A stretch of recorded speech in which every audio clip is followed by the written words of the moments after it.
Hello everyone, welcome to MS study Guru. So आज की इस क्लास में मैं आपको इकोनॉमिक्स के यूजीसी नेट इकोनॉमिक्स के मोस्ट रिपीटेड क्वेश्चंस के बारे में बताने वाली हूँ। ऐसे क्वेश्चंस या ऐसे यू कैन से कंसेप्ट्स जो एग्जाम में अक्सर ही पूछे जाते हैं। तो असल में क्वेश्चंस ही नहीं, सिर्फ आज आपके वो बहुत सारे कंसेप्ट्स भी रिवाइज होने वाले हैं जो यूजीसी नेट इकोनॉमिक्स के एग्जाम में बहुत ज़्यादा बार पूछे गए हैं, फ्रिक्वेंटली पूछे गए हैं। पिछले 2-3 सालों से वही कंसेप्ट्स रिपीट हो रहे हैं। तो ये वीडियो आपके लिए बहुत हेल्पफुल होने वाली है क्योंकि अभी यूजीसी नेट इकोनॉमिक्स का जो भी एग्ज़ाम है, यूजीसी नेट के एग्ज़ाम्स हैं वो आने ही वाले हैं। सो इकोनॉमिक्स वाले सभी स्टूडेंट्स के लिए ये वीडियो बहुत ही हेल्पफुल रहने वाली है। अगर आप नए हैं, पहली बार चैनल पर आए हैं, सब्सक्राइब ज़रूर कर लीजिएगा और पूरी वीडियो को एंड तक देखिएगा ताकि आप काफ़ी सारे नए नए कंसेप्ट समझ पाएँ जो शायद आपको पहले नहीं पता हो, बट ये कंसेप्ट और ये क्वेश्चन एग्जाम में अक्सर ही पूछे जाते हैं। ठीक है जी, सो लेट्स स्टार्ट। यहाँ पे मैं आप सबको बता देना चाहती हूँ, अगर आप मेरा पूरा कोर्स ज्वाइन करना चाहते हैं यूजीसी नेट इकोनॉमिक्स का, उसके लिए आपको अनअकैडमी पर आना पड़ेगा, सब्सक्रिप्शन लेनी पड़ेगी 100% श्योरिटी के साथ। अगर आप मेरा पूरा प्लस कोर्स देख लेते हैं, मेरी बुक पढ़ लेते हैं और एकदम लगन से, शिद्दत से अपना रिवीजन करते हैं, चीज़ों को रिवाइज करते हैं, तो आपका नेट JRF इकोनॉमिक्स में हो जाएगा। उसके लिए आपको अनअकैडमी पर जो प्लस कोर्स जिसमें आपका पूरा सिलेबस कंप्लीट करवाया जाता है, वहाँ पर आकर मेरे से पढ़ना पड़ेगा। सिबर 10 मेरा कोड है, इसको यूज़ करके आपको सभी तरह की सब्सक्रिप्शंस पर मैक्सिमम डिस्काउंट भी मिल जाएगा। बुक का लिंक आपको डिस्क्रिप्शन में दिया गया है एंड टेलीग्राम चैनल का लिंक भी दिया गया है। वहाँ पर जो मेरी फ्री क्लासेस होती हैं वहाँ पर आकर मेरे साथ भी आप जुड़ सकते हैं, फ्री वाली क्लासेस में भी। ठीक है जी, so let's start from the first question. If interest payments are subtracted from gross fiscal deficit the remainder will be. ये क्वेश्चन एग्जाम में बहुत बार पूछा गया। असल में आपको ये सारे डेफिसिट से क्वेश्चन जो है पूछे जाते हैं, ठीक है, एग्जाम में। तो यहाँ पर आपको पता होना चाहिए कि जब मैं बजटरी डेफिसिट की बात कर रही हूँ तो मैं इसमें total expenditure minus total revenue ले रही हूँ। ठीक है, जब मैं कैपिटल डेफिसिट की बात कर रही हूँ, capital expenditure minus capital revenue ले रही हूँ। जब मैं रेवेन्यू डेफिसिट की बात कर रही हूँ तो that is I am writing here, जब मैं बजटरी डेफिसिट की बात कर रही हूँ तो यहाँ पे मैं total expenditure minus total receipts ले रही हूँ।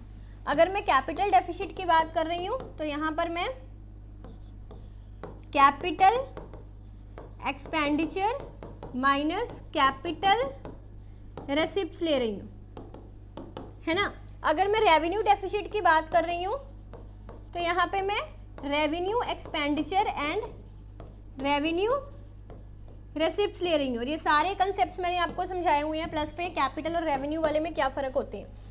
जब मैं प्राइमरी डेफिसिट की बात कर रही हूँ तो इसमें मैं फिस्कल डेफिसिट में से इंटरेस्ट पेमेंट्स को माइनस कर देती हूँ, है ना। तो यानी कि इसका सही जवाब क्या हो गया, अगर इंटरेस्ट पेमेंट्स फिस्कल डेफिसिट में से माइनस कर दी जाए तो मेरा ग्रॉस प्राइमरी डेफिसिट बन जाएगा।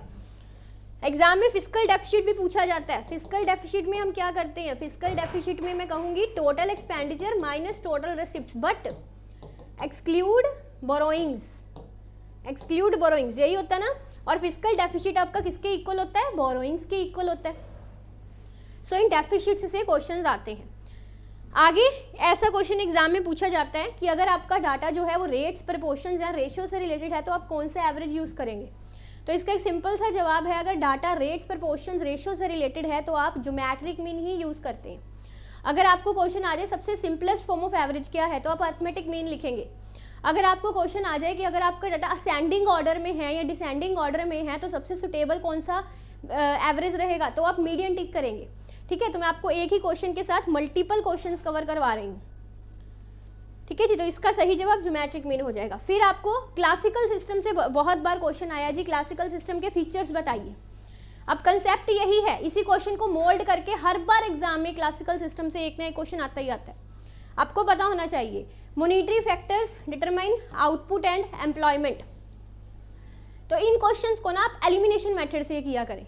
Self adjusting state action to direct development, देखिए क्लासिकल्स में हमने इतनी बार पढ़ा है, 10 बार 20 बार इतना रटाया गया है आपको कि क्लासिकल सिस्टम में लेजिज फेयर पॉलिसी होती है जिसमें गवर्नमेंट की इंटरवेंशन होती ही नहीं है, तो स्टेट एक्शन यहाँ पे होगा ही नहीं, तो मैं सी को यहाँ पे एलिमिनेट कर सकती हूँ। ठीक है, फिर इसमें लिखे हैं optimisation in the absence of state control, बिल्कुल ठीक है, यानी कि गवर्नमेंट की दखल अंदाजी नहीं है, तो यानी कि आपका डी भी ठीक है और बी भी ठीक है, that is self adjusting mechanism. Self adjusting, economy अपने आप एडजस्ट कर जाती है क्योंकि वेजेस एंड प्राइजेस क्या होते हैं, फ्लेक्सिबल होते हैं, है ना। सो बी एंड डी आपका सही आ गया, सी को मैंने एलिमिनेट कर दिया। Monetary factors determine output and employment. देखिए यहाँ पे 2-3 चीज़ें रहती हैं। जो क्लासिकल सिस्टम है ना, इसने सप्लाई को इम्पोर्टेंस दी है। जो केन्जियन सिस्टम है ना, इसने सप्लाई को स्टेबल माना है और डिमांड को इम्पोर्टेंस दी है। और जो मॉनिटरिस्ट हैं, सेम मॉनिटरिस्ट ने भी सप्लाई को इम्पोर्टेंस दी है। सप्लाई मतलब अनस्टेबल माना है इसको, ठीक है। तो यहाँ पे मॉनिटरी फैक्टर्स डिटरमाइन नहीं करेंगे आउटपुट एंड एम्प्लॉयमेंट को। बेसिकली जो आपका क्लासिकल्स हैं वो कहते हैं कि जो सप्लाई होती है ना वो डिटरमाइन करती है इन सब चीज़ों को। इकॉनमी में जो एम्प्लॉयमेंट है उसको सप्लाई डिटरमाइन करती है, बिकॉज सप्लाई अनस्टेबल है और डिमांड स्टेबल है। फिर concepts of displacement and concentration effect in public expenditure are attributed to.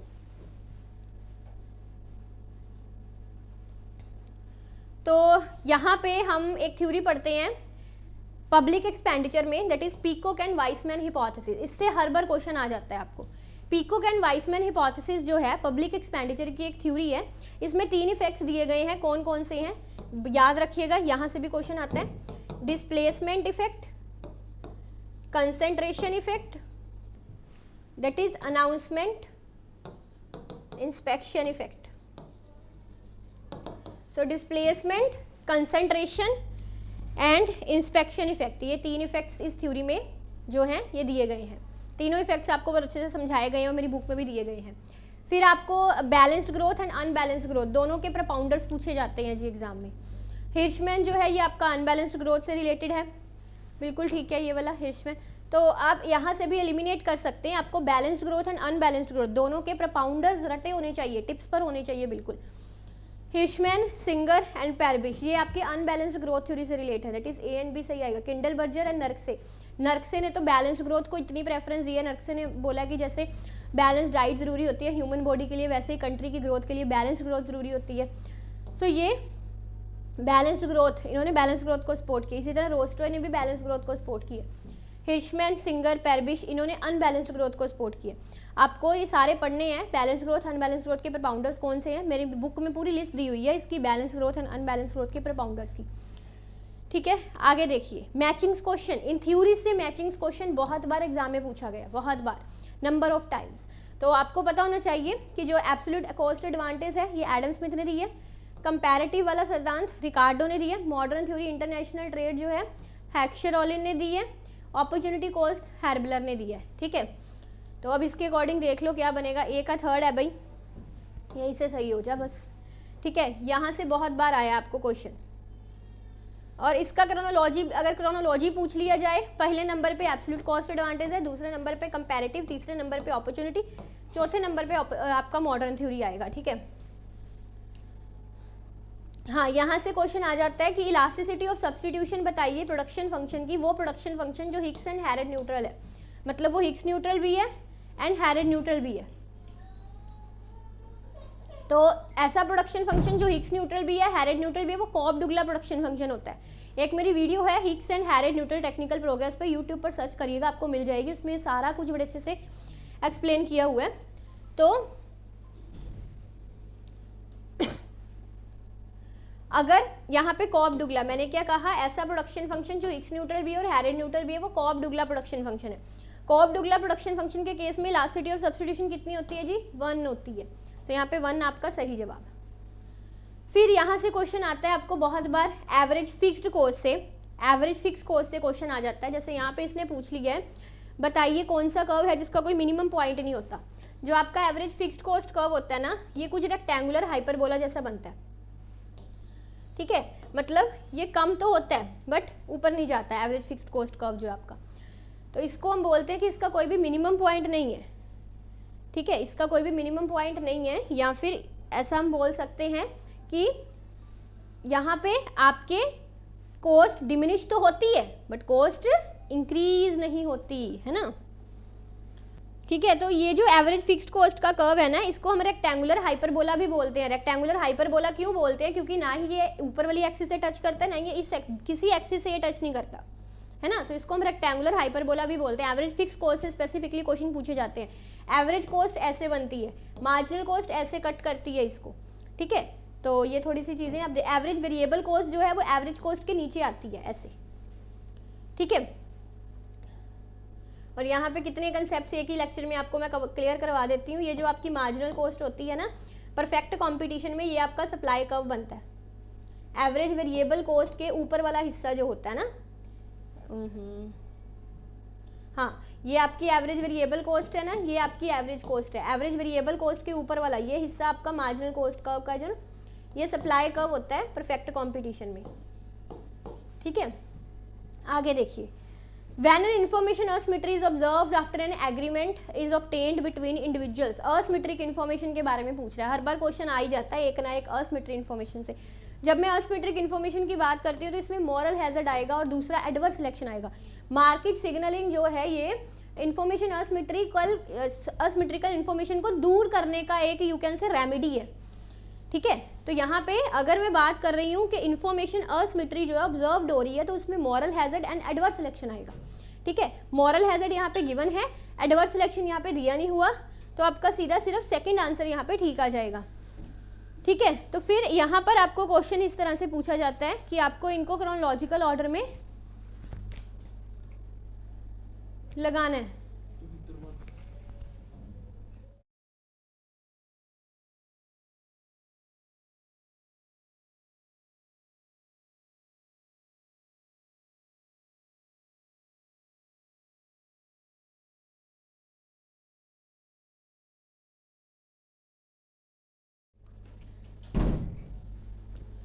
तो आपको ना यहाँ से क्रोनोलॉजिकल ऑर्डर, जैसे अब सबसे पहले आपके क्लासिकल्स आए थे, क्लासिकल्स के बाद केंजियंस के बाद मोनिटरिस्ट के बाद न्यू क्लासिकल्स लुकेस ने प्रपाउंड किए।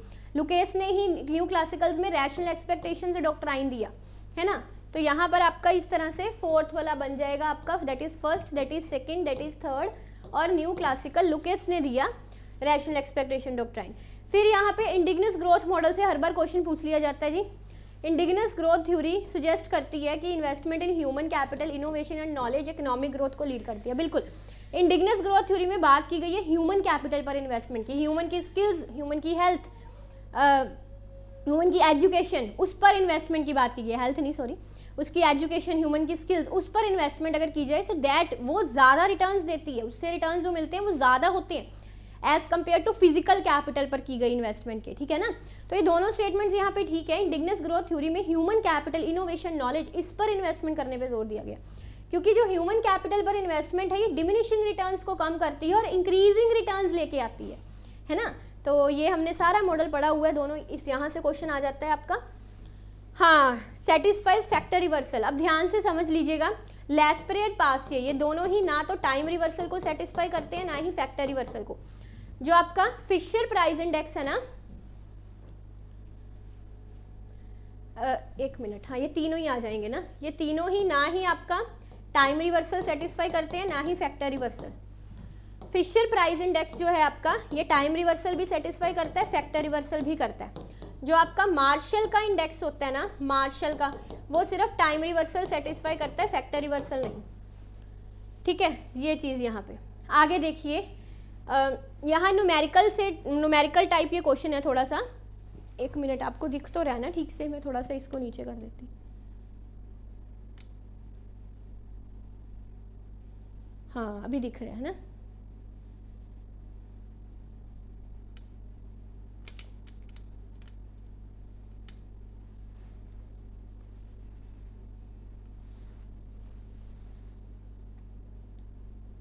हाँ तो देखिए, ये न्यूमेरिकल टाइप क्वेश्चन है, कांस्टेंट इलास्टिसिटी ऑफ सब्स्टिट्यूशन की वो बात कर रहा है।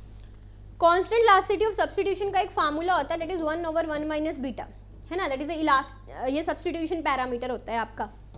ये फार्मूले से ये क्वेश्चन आपका सॉल्व होना है। उसने सब्स्टिट्यूशन पैरामीटर की यहाँ पे वैल्यू दे रखी है, दैट इज -1, तो आप यहाँ पे लगा देंगे 1,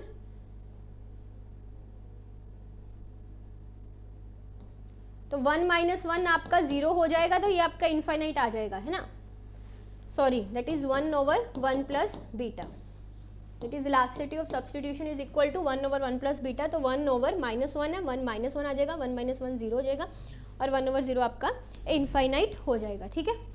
अगला देखिए, हाँ यहाँ से ये भी आपका न्यूमेरिकल क्वेश्चन पूछा जाता है। यहाँ से भी तो वेरी इजी न्यूमेरिकल क्वेश्चन, कुछ इसमें डिफिकल्ट नहीं है।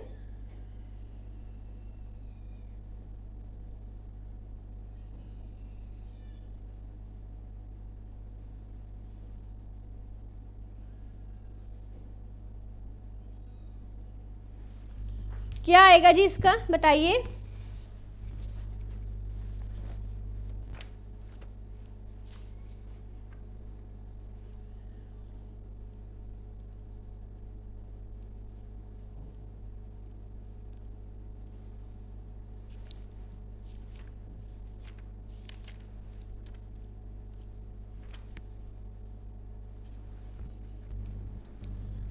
तो देखिए यहाँ पे उसने 0.7 दे रखा है ना, आपको यहाँ पे आर स्क्वायर यानी कि कोफिशिएंट ऑफ डिटर्मिनेशन फाइंड करना है।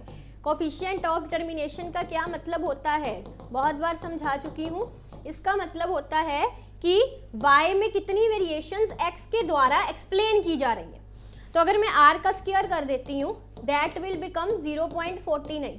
परसेंटेज में निकालना है, ये हो जाएगा 49%। इसका मतलब है कि 49% वेरिएशंस y में x के कारण आ रही हैं और बाकी की बची 51 वेरिएशंस जो हैं, 51% वेरिएशंस वो अनएक्सप्लेन्ड हैं, they are not explained, they are adjusted in error term. बहुत बार अच्छे से मैंने आपको सारा कंसेप्ट समझाया, प्लस क्लासेस में पूरा एक लेक्चर मैंने लगाया आपको ये कंसेप्ट समझाने में। इस तरह का न्यूमेरिकल क्वेश्चन पूछ लिया जाता है। प्रॉफिट मैक्सिमाइजिंग से हर बार न्यूमेरिकल क्वेश्चन आता है, बहुत सिंपल है, कुछ नहीं करना होता। प्रॉफिट मैक्सिमाइजिंग जब भी पूछा गया हो MR MC कर दीजिए बस, ठीक है। सो यहाँ पे उसने आपको क्या दिया है, लीनियर डिमांड कर्व दिया, that is P is equal to 100 - 4K और कॉस्ट फंक्शन दिया। तो आप क्या करेंगे, आपको MR फाइंड करने के लिए फिर टोटल रेवेन्यू फाइंड करना पड़ेगा। टोटल रेवेन्यू का फार्मूला होता है,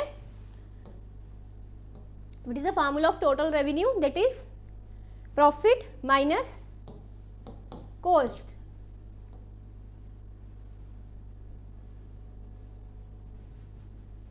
sorry, it is price multiply bye Q. So price जो है आपका वो आ गया 100 - 4Q और दिस इज योर क्यू, तो ये हो गया 100Q - 4Q स्क्वायर। तो यहाँ से मेरा MR आ गया 100 - 8Q, है ना। तो 100 - 8Q आ गया और MC मेरा यहाँ पे आ गया 20। तो बस यहाँ से कैलकुलेट करेंगे, -8Q is equal to -80, Q is equal to 80/8। तो ये आपका 10 आंसर आ गया, ठीक है। टोटल रेवेन्यू का formula that is price multiply by quantity. Profit का फार्मूला था आपका जो मैंने पहले लिखा था ना, profit is equal to revenue minus cost. तो यहाँ पे ये सबसे इजीएस्ट वे है। दूसरा एक और वे होता है प्रॉफिट निकाल के उसको सेकंड डेरिवेशन, बट वो थोड़ा लंबा चला जाएगा, बच्चों को वो डिफिकल्ट लगता है। ये सबसे सिंपलेस्ट मेथड है, ठीक है, इसको करने का। This is a very simple method.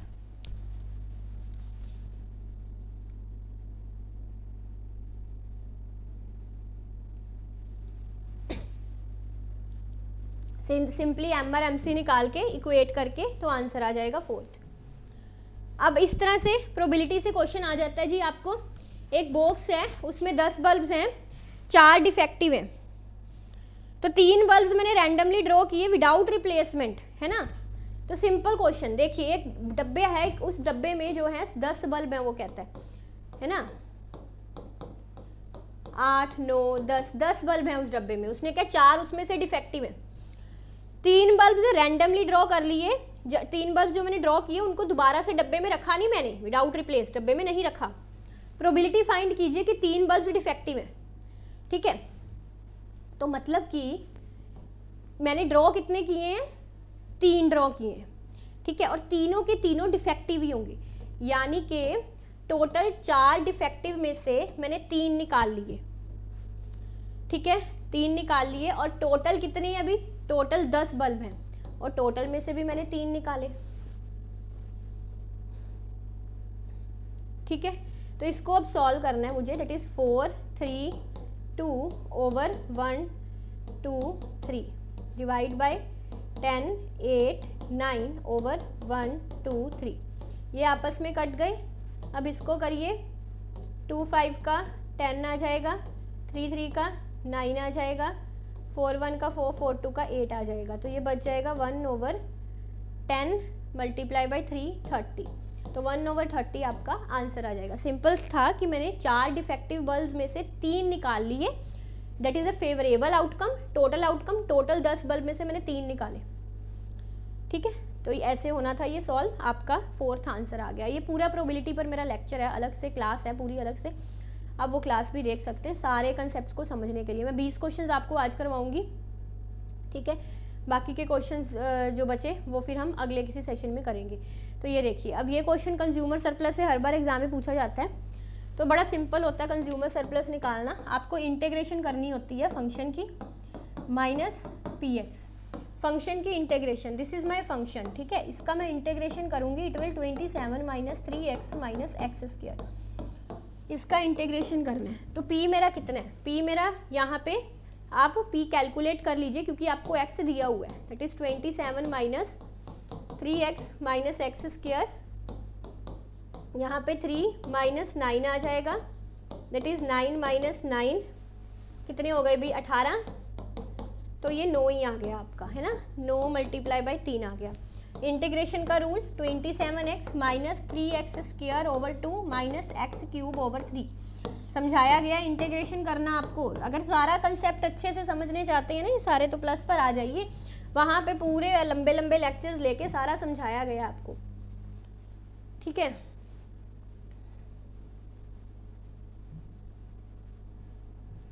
तो ये आ गया। अब आपका यहाँ पे जस्ट x की वैल्यू पुट कर दीजिए जो कि 3 है।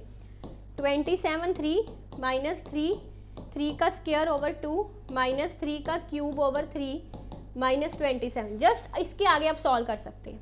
बस इसी तरह से इसको सॉल्व करेंगे तो आपका आंसर आ जाएगा, नथिंग एल्स, और कुछ नहीं है, ठीक है। यहाँ से क्वेश्चन आ जाता है जी आपको, ये जो सारे पॉइंट्स है ना आपको समझ में होने चाहिए। फॉरवर्ड एक्सचेंज क्या है, हैजिंग क्या है। हैजिंग से इतनी बार क्वेश्चन है, हैजिंग का मतलब होता है that is covering the risk of foreign exchange. जो आपका फॉरेन एक्सचेंज, जो आपकी करेंसी है उसकी वैल्यू फ्लक्चुएट होती रहती है। सो इस फ्लक्चुएट होती हुई वैल्यू के रिस्क को कवर करने को हम हैजिंग बोलते हैं। बहुत अच्छी एग्जांपल से मैंने आपको हैजिंग, स्पेकुलेशन, आर्बिट्रेज, तीनों कंसेप्ट यूट्यूब पर वीडियो भी मिल जाएगी, समझाए हुए हैं। अभी अभी इंटरनेशनल इकोनॉमिक्स का कोर्स खत्म हुआ है, प्लस पर भी और यूट्यूब पर भी, उसमें भी मैंने तीनों कंसेप्ट सबको बहुत अच्छे से समझाए हैं।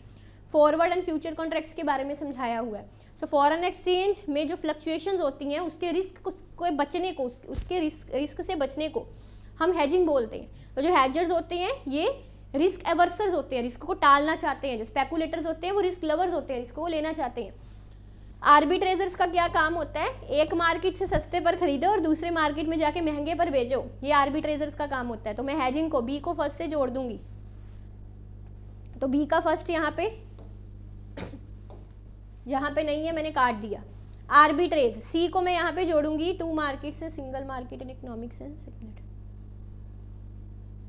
हाँ ये आएगा, mechanism which makes 2 markets that are physically separate a single market in economic sense. मतलब एक मार्केट से मैं खरीद रही हूँ दूसरी मार्केट में बेच रही हूँ। इकोनॉमिक सेंस में फिर वो एक ही मार्केट हो गई ना, क्योंकि बाइंग एंड सेलिंग हो रहा है। इकोनॉमिक सेंस में वो एक ही मार्केट हो गई, बट फिजिकली वो दोनों मार्केट सेपरेट है। तो आर्बिट्रेजर्स आपका सी का 4th आ जाएगा यहाँ पर, यानी कि इसको सही कर देते हैं हम ए वाले को। तो फॉरवर्ड एक्सचेंज आपका हो गया कि फॉरेन एक्सचेंज को बाय करना है या सेल करना है किसी फिक्स्ड रेट पर, जो प्राइस अभी तय हुआ है बट फ्यूचर में, मतलब बाइंग एंड सेलिंग जो है वो फ्यूचर में होगी बट प्राइस उसका अभी डिसाइड हो जाएगा, है ना। तो ये सारे कॉन्ट्रैक्ट्स मैंने आपको समझाए हुए हैं। फ्यूचर कॉन्ट्रैक्ट, फॉरवर्ड कॉन्ट्रैक्ट, इसमें थोड़ा डिफरेंस भी होता है। तो ये चीज़ आपका ए का सेकंड आ जाएगा। एंड स्पेसिफिक पॉइंट जो है आपका movement of exchange rate between 2 limits है। 70 पॉइंट, 2 लिमिट्स के बीच में एक्सचेंज रेट का मूव होना, फ्लक्चुएट होना, ये कंसेप्ट बहुत इंपॉर्टेंट है आपके एग्जाम के लिए। कंपनसेशन क्राइटेरिया से क्वेश्चन आ जाता है वेलफेयर इकोनॉमिक्स में। कंपनसेशन क्राइटेरिया हम सब ने पढ़ा है कि अगर एक सोसाइटी में कुछ सोशल चेंज होता है उसके कारण ए को प्रॉफिट होता है और बी को लॉस होता है, तो ऐसे सोशल चेंज को हम सोशल वेलफेयर बढ़ाने वाला चेंज तभी कहेंगे अगर ए अपने प्रॉफिट से बी को कंपनसेट कर दे बट फिर भी ए पहले से बेटर रहे। यही समझाया हुआ है आपको। तो ये सारा कंसेप्ट, ये कंसेप्ट से क्वेश्चन आता है। कंपनसेशन क्राइटेरिया किसने दिया है, यहाँ पर उसने क्या लिखा हुआ है, हाँ किसने दिया, तो ये आपका कैल्डर हिक्स ने दिया है कंपनसेशन क्राइटेरिया। और इसका जो डबल क्राइटेरिया है वो स्किटोवस्की ने दिया है। बेर्गसन ने दिया आपका social welfare function, social welfare function Bergson ने दिया। स्किटोवस्की ने डबल क्राइटेरिया दिया, कैल्डर हिक्स ने कंपोजिशन क्राइटेरिया, पेरेटो ने ऑप्टिमिलिटी की कंडीशंस दी। ठीक है जी। सो लास्ट क्वेश्चन हम ये करेंगे, बहुत बार पूछा गया most efficient allocation of resources किस में होती है? परफेक्ट कंपटीशन में। परफेक्ट कंपटीशन में हम बेसिकली सभी रिसोर्सेज को यूटिलाइज कर रहे होते हैं, because there is no excess capacity here. जबकि जब मैं मोनोपोली या मोनोपोलिस्टी की बात करती हूँ तो हम एवरेज कॉस्ट के मिनिमम पॉइंट से पहले ही प्रोड्यूस करना यहाँ पे छोड़ देते हैं। तो इन कंपटीशंस में एक्सेस कैपेसिटी आती है, इसलिए हम बोलते हैं कि सभी रिसोर्सेज ऑप्टिमली यूटिलाइज नहीं हुए। जबकि परफेक्ट कंपटीशन में हम एवरेज कॉस्ट के इस मिनिमम पॉइंट पे प्रोड्यूस करते हैं, जिसका रिजल्ट ये होता है कि कंज्यूमर सरप्लस भी मैक्सिमम हो जाता है और प्रोड्यूसर सरप्लस भी मैक्सिमम हो जाता है ना। तो सबसे efficient allocation of resources perfect competition में होती है। ठीक है, तो अगर आपको ये पार्ट अच्छा लगा हुआ तो इसका मैं पार्ट सेकंड भी आपके लिए ज़रूर लेके आऊँगी। अभी बहुत सारे ऐसे क्वेश्चंस हैं जो हमने डिस्कस नहीं किए और एग्जाम में आपको इनसे कंसेप्ट पूछे जाते हैं। ठीक है जी। सो ओके जी, थैंक यू। सो बता दूं दोबारा से मैं आपको, पूरे कोर्स के लिए आप मेरे से अनअकैडमी प्लस पे पढ़ सकते हैं। वहाँ पे complete A to Z economics आपको सारा सिलेबस करवाया जाएगा। पूरे चांसेस आपके JRF इकोनॉमिक्स में क्रैक करने के जो हैं वो बढ़ जाएंगे, बहुत बढ़ जाएंगे। सो उसके लिए आप टेलीग्राम भी मेरा ज्वाइन कर सकते हैं और मेरी बुक भी इकोनॉमिक्स की जो है डिस्क्रिप्शन में उसका लिंक दिया गया। Thank you very much for watching, take care, bye bye.